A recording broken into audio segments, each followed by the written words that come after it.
Be me Philip, just a regular guy. I'm a licensed electrician, but I can do most carpentry and general contracting work. Grew up in a house where my dad fixed everything himself, so I picked it all up. Live in a decent-sized town, not too big, not too small. You know everyone, or at least you know someone who knows them. I like my work. It's honest. You start with a problem, you finish with a solution. Wires are a mess, you make them neat. A room is dark, you bring it light. Simple.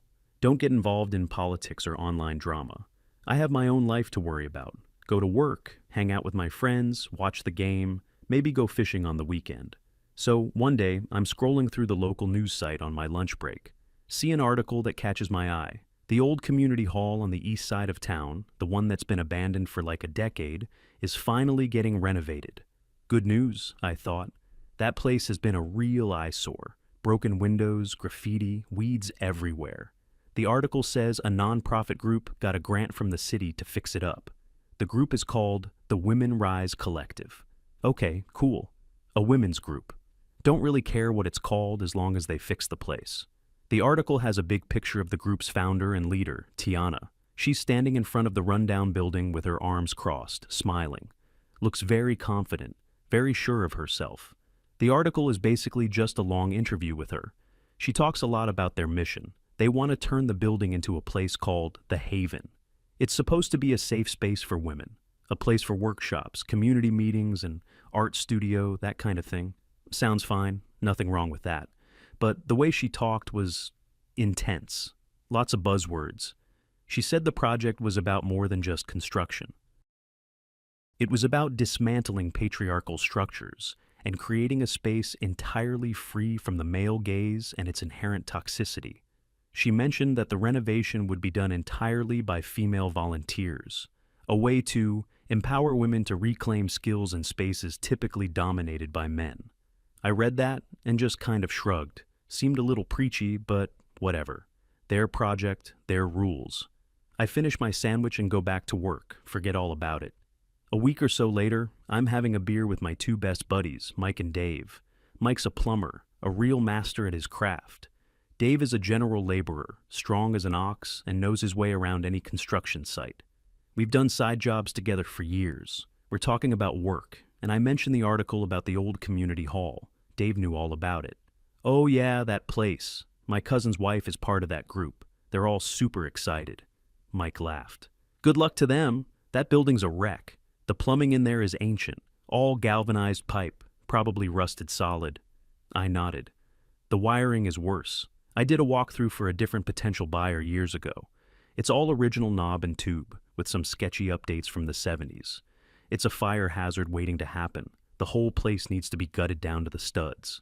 We sat there for a minute. Then I had an idea. It wasn't a political idea or anything.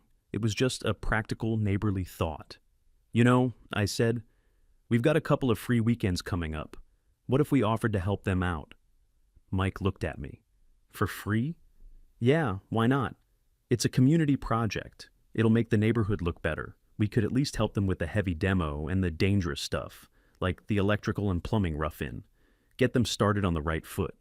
Dave chimed in. I'm in. I'd rather spend a Saturday doing something useful than sitting on my couch. Mike thought for a second, then drained his beer. All right, screw it.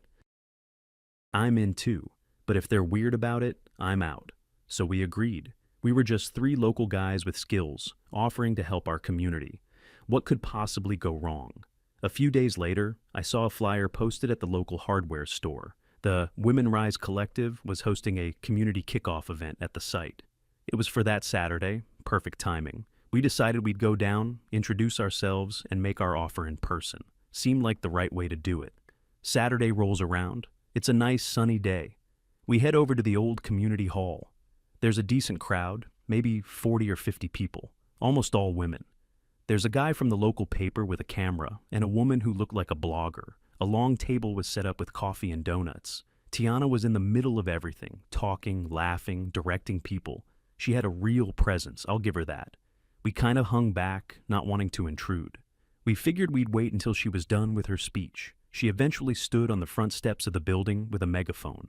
She thanked everyone for coming. Then she launched into a speech that was pretty much a word-for-word repeat of the newspaper article. Lots of talk about sisterhood, empowerment, and building a sanctuary. She pointed at the decaying building behind her.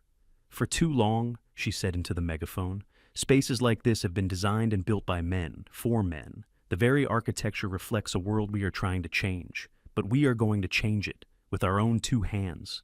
A bunch of women in the crowd cheered. This will not be just a building, she continued. It will be a statement that we don't need permission and we don't need help from the very systems we are challenging. More cheering. Me, Mike, and Dave just looked at each other. It was a bit much, but we were still there to be helpful. After the speech, people started mingling. We saw our chance. We walked up to Tiana as she was talking to a small group. We waited patiently for her to finish her sentence. I stepped forward. "Excuse me, Tiana?" She turned to me. Her smile was bright and political. "Yes?" I put on my friendliest, most non-threatening voice.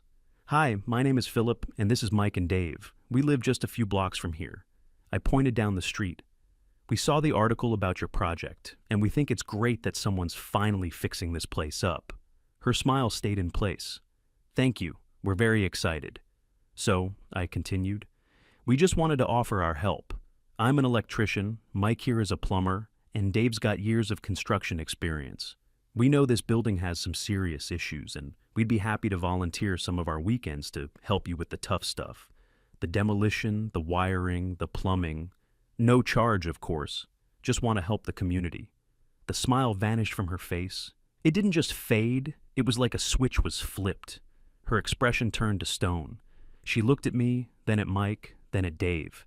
It wasn't a friendly look, it was a look of suspicion, of contempt. There was a long, awkward silence. The people around her had stopped talking and were watching us.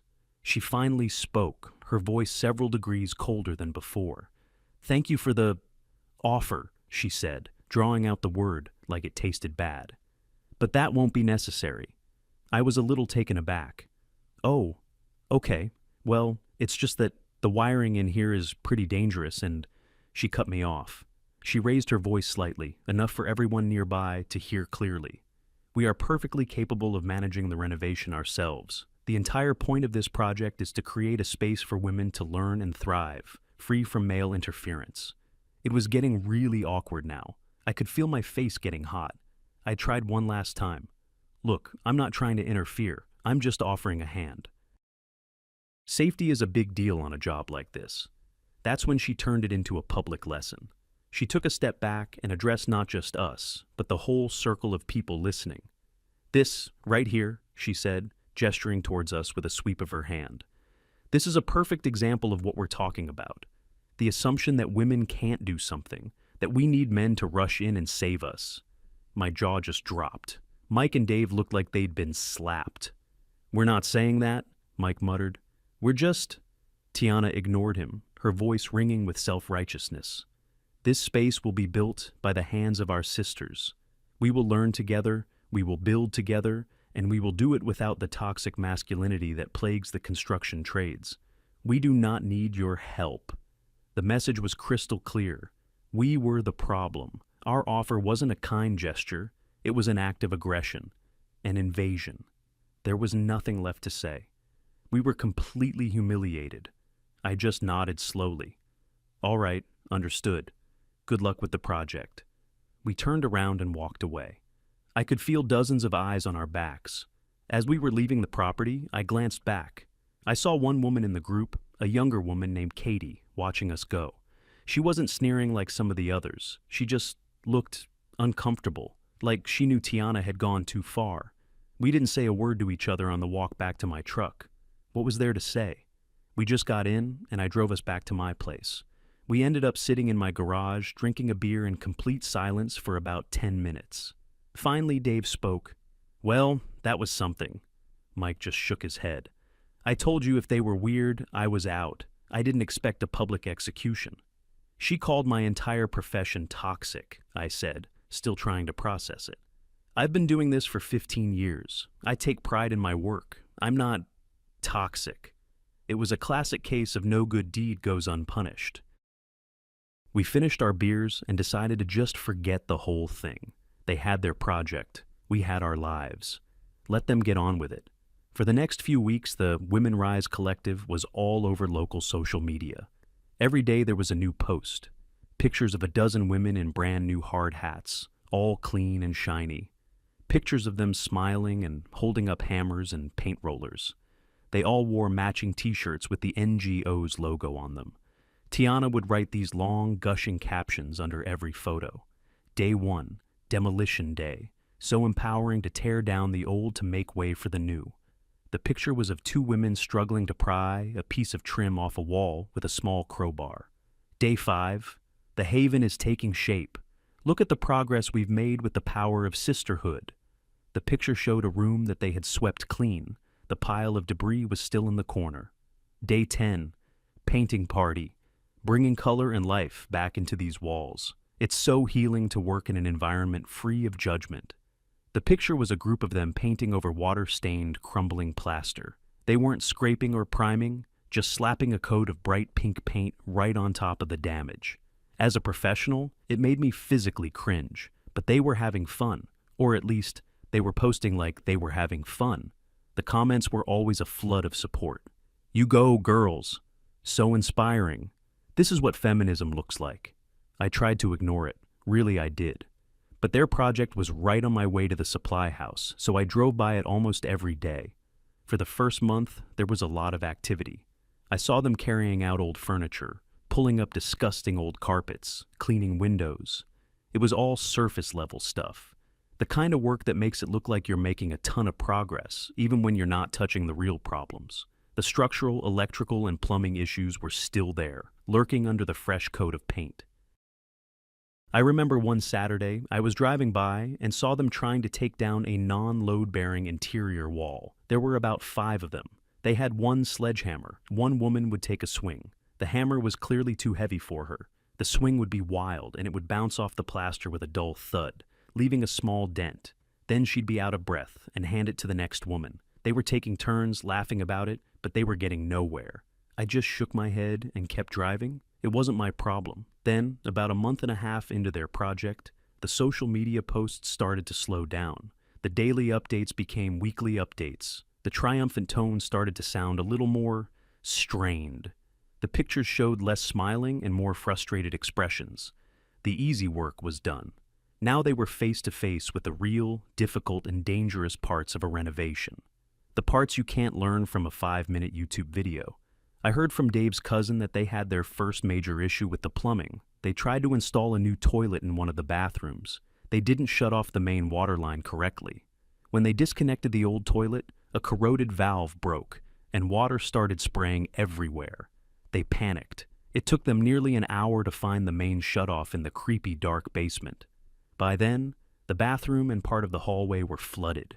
They spent the whole weekend with buckets and a wet-dry vac they didn't really know how to use, trying to clean up the mess. That incident never made it to their social media page. Then came the electrical. This was the part that actually worried me. You can mess up plumbing and get a flood. You mess up electrical, and someone can get killed. I knew the state of that building's wiring. It was a tangled nightmare. One evening, I was walking my dog and took a route that went past the hall. The lights were on inside. I could see a few of them huddled around the main electrical panel. The panel door was open. I saw flashes of light. I heard a yelp. One of them was trying to figure out which breaker went to which circuit by flipping them on and off. Another one was in a different room, shouting back whether the lights went out. It's the amateur way to map a panel, but what really concerned me was seeing one of them holding a multi-tool, poking around inside the panel itself. I almost went over there. I almost knocked on the door and told them to stop before one of them got seriously hurt. But then I remembered Tiana's speech. I remembered the look on her face, the humiliation. We do not need your help. So I kept walking. It's not my job to save people from their own pride. The next day I was at a coffee shop, and I happened to see Tiana and the woman Katie sitting at a table outside. I couldn't hear everything, but I could tell from their body language that it was a tense conversation. Katie looked stressed. She was gesturing with her hands, looking earnestly at Tiana. I caught a few snippets of what she was saying. It's just not safe, Tiana. None of us are qualified. That short circuit yesterday could have started a fire. Tiana was having none of it. She sat there, stiff and unmoving, with that same self-righteous look she'd had at the kickoff event. She shook her head, her voice low but firm. We knew this would be a challenge, Katie. That's the point. We are overcoming challenges. This is more than a challenge. It's a hazard, Katie insisted. Maybe we should just hire a professional for the electrical. Just that one thing. No one has to know. Tiana's response was sharp. That would be a betrayal of our entire mission. We cannot and will not bring a man into our space to fix things for us. It would validate every skeptic. We have to see this through ourselves. You need to have more faith in the process. And in your sisters.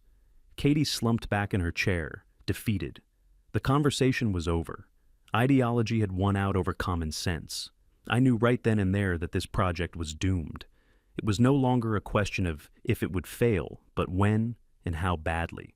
The project slowed to a crawl. The happy, energetic group of volunteers dwindled. Soon it was just a core group of about 5 or 6 true believers, including Tiana and Katie, showing up on weekends. They weren't really building anything anymore. They were just trying and failing to fix the problems they had created. The half-demolished wall was still there. The floorboards in the bathroom were warped from the flood.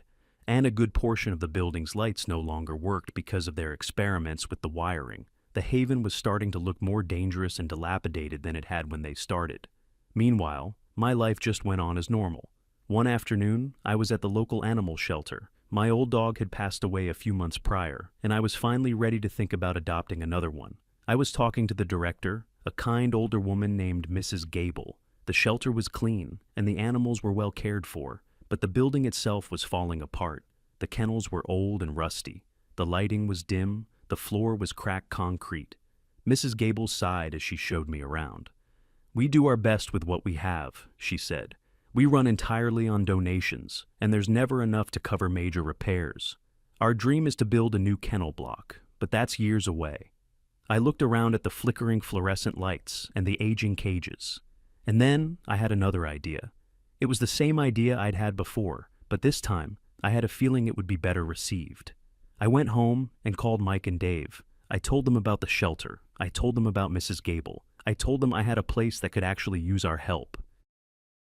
A place where our skills would be appreciated, not seen as an insult. What do you think? I asked. Spend a few weekends helping out some dogs and cats? Dave didn't hesitate. I'm in. I like dogs more than people anyway. Mike laughed. Yeah, me too. Count me in. At least a dog won't accuse you of toxic masculinity for fixing its water bowl. It was settled. The next day, I went back to the shelter. I found Mrs. Gable cleaning out a cat enclosure. I told her who I was and what I did for a living. I told her about my friends, and then I made her the same offer I had made to Tiana. Mrs. Gable, I said, my friends and I would like to volunteer our time to help you fix this place up. We can rewire the whole building, install new lighting, fix the plumbing, and maybe even build some new, safer kennels. For free. We'll even see if we can get some materials donated. She just stared at me. Her eyes started to well up with tears. She put down the brush she was holding and took off her gloves. Then she did something I didn't expect. She gave me a huge hug. Young man, she said, her voice thick with emotion, you have no idea what this means. We've been praying for a miracle. No lecture, no suspicion, no insults, just gratitude. It felt good. It felt right. This was what community was supposed to feel like. So, we started our own project at the animal shelter. The first weekend, we just did a full assessment. I went through the entire building, mapping out the ancient electrical system. Mike scoped out the plumbing. Dave checked the structural integrity of the kennels and the foundation. It was a mess, just as we expected. But it was a fixable mess. Mrs. Gable gave us a set of keys and told us to treat the place like our own. The trust was immediate and total. It was refreshing. We put together a plan and a list of materials. I knew some guys at the local electrical supply house. I explained the situation, told them it was a charity project for the animal shelter. The manager gave us all the wire, breakers, and fixtures at a deep discount, and threw in a few boxes of outlets for free. Mike had a similar connection at the plumbing supply, and got a deal on copper pipe and fixtures. People want to help when you're doing something good. It's that simple. The next Saturday, we got to work. The contrast between this work site and the one at the Haven was night and day. There was no drama, no ideology, just work. We had a system. Dave and a couple of other guys we roped in did the demolition, tearing out the old rusty kennels and the rotted drywall. I followed behind them, pulling out the old wiring and running new conduit. Mike came after me, laying in the new water lines for the cleaning stations.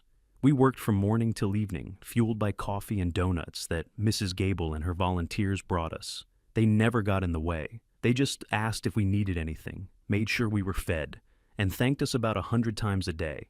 The atmosphere was positive. We'd have music playing on a portable radio. We'd joke around. It was hard work, but it was satisfying. The shelter's social media page started posting updates about our progress, but their posts were different from Tiana's. They weren't about grand statements. They were just simple, honest updates. Week 1, a huge thank you to Philip and Mike and Dave for volunteering their time. They've already removed all the old, unsafe kennels. The picture was of us, covered in dirt and sweat, standing in front of a huge pile of scrap metal. We looked exhausted, but happy. Week 2, the new wiring is going in. Soon our furry residents will have bright, warm lighting. These guys are miracle workers. The picture was of me up on a ladder, feeding wire through the ceiling joists. The comments on these posts were amazing. People from all over town were cheering us on. Some even started a small fundraiser to help pay for the discounted materials. We felt like we were part of the community again. Our skills were valued. We were respected. Meanwhile, on the other side of town, the Haven project had ground to a complete halt. I drove by one day and saw the building. It looked worse than ever. The yard was full of rain-soaked piles of debris they'd never hauled away. A blue tarp was nailed over a section of the roof where they had probably created a leak. There were no cars in the parking lot, no volunteers. The place looked abandoned again. Only this time, it was a self-inflicted wound. Dave's cousin told him that the group had pretty much disintegrated. The constant failures and lack of progress had drained all the enthusiasm. Most of the volunteers had just stopped showing up. Tiana apparently was blaming everyone but herself. She claimed the volunteers lacked commitment and that their internalized misogyny made them give up when things got hard.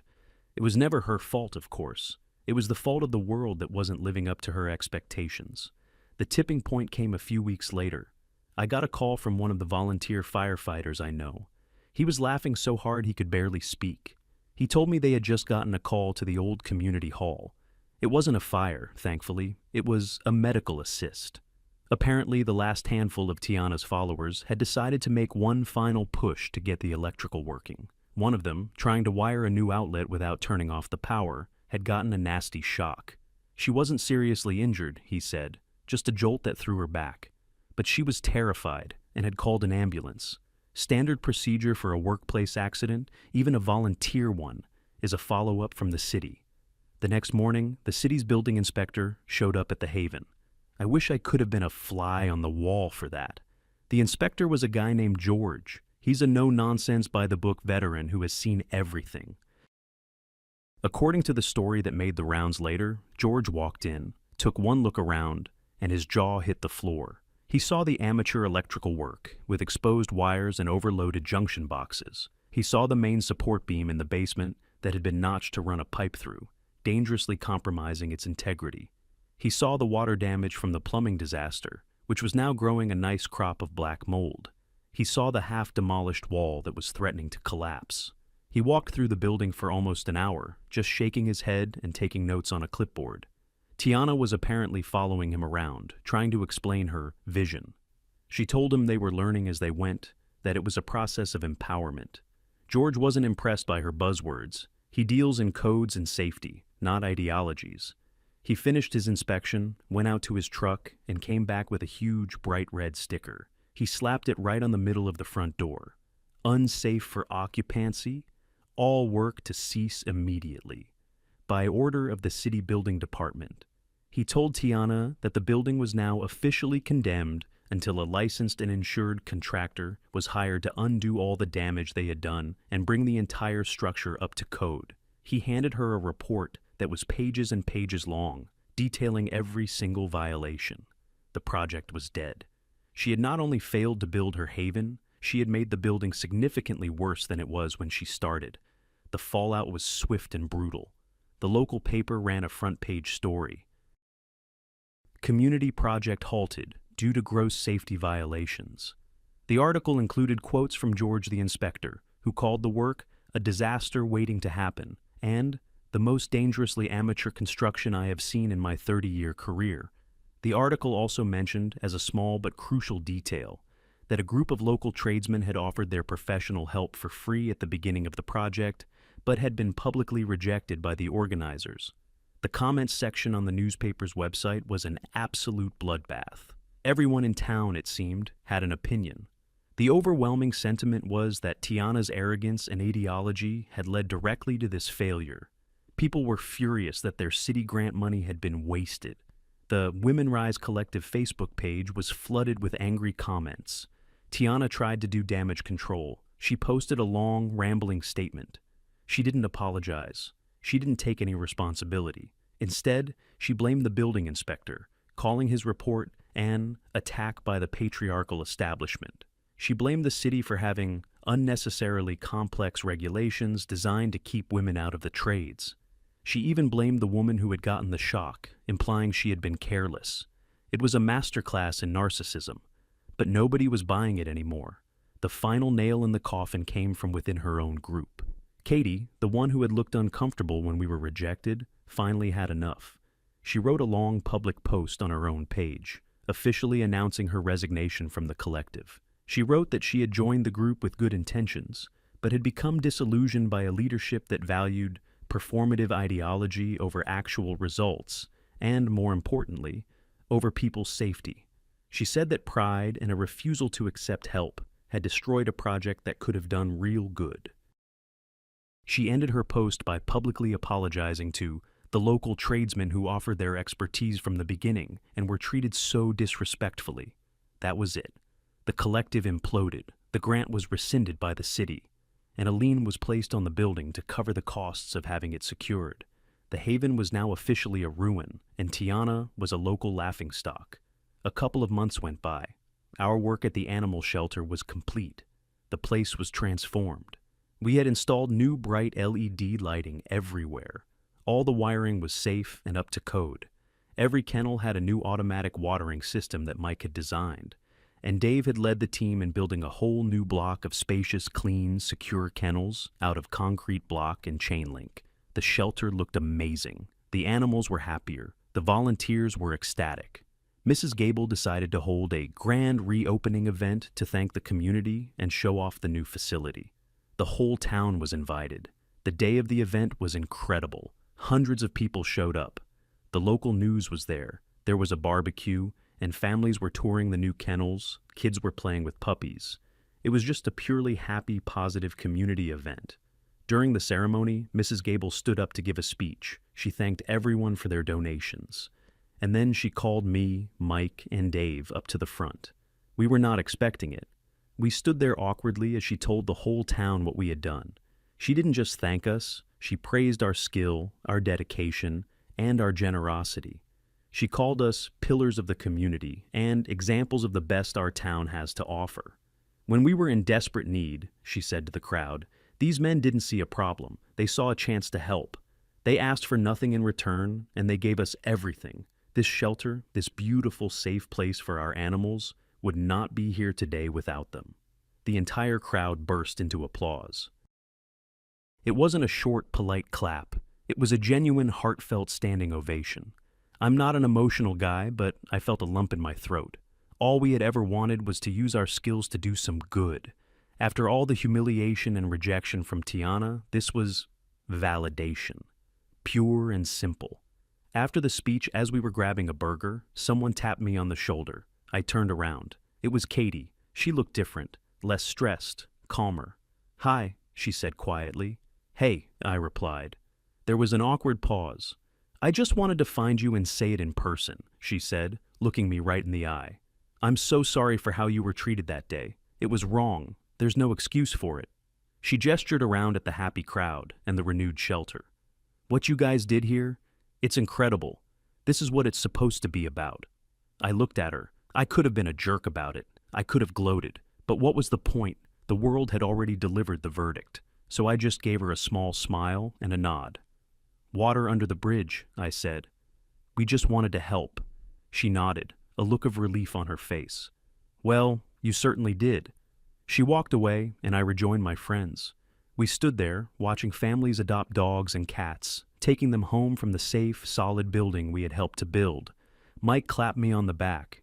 "You know," he said, "I think this turned out a whole lot better." I looked over at the happy chaos, at the tangible result of our work. He was right. We hadn't built the haven. We had built a haven, and that was more than enough.